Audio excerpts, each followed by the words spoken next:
এর চেয়ে হতভাগা আল্লাহর জমিনে আর কেউ নেই। এই মাস আসার পরও যদি আমরা আমাদের গুনাহগুলো আল্লাহর কাছে মাফ করাতে না পারি, চোখের পানি ফেলে দোয়া করে কান্নাকাটি করে সিজদায় গিয়ে একান্তে নিরিবিলি আল্লাহর সাথে যদি এই মাসেও কথা বলতে না পারি, তাহলে জীবনে আর কখনো এই সুযোগ হওয়ার আশা বড় দুরূহ। এর চেয়ে হতভাগা আল্লাহর জমিনে আর কেউ নেই যে ইসলাম গ্রহণ করার পর মুসলিম হয়েও রমাদানের সুফলটা আদায় করতে পারলো না। তার চেয়ে হতভাগা আর কেউ নাই।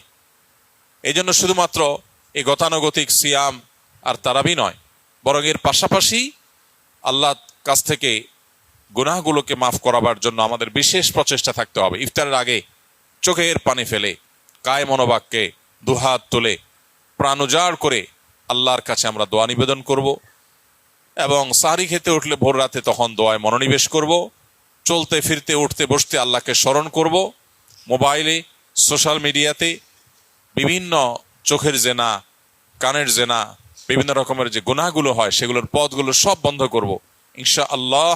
তবে এই রমাদান আমাদের তাকওয়া হাসিলের কারণ, এই সিয়াম আমাদের তাকওয়া অর্জনের কারণ এবং আমাদের জীবনকে পরিবর্তনের কারণ হবে ইনশাআল্লাহ বিইذনিল্লাহ।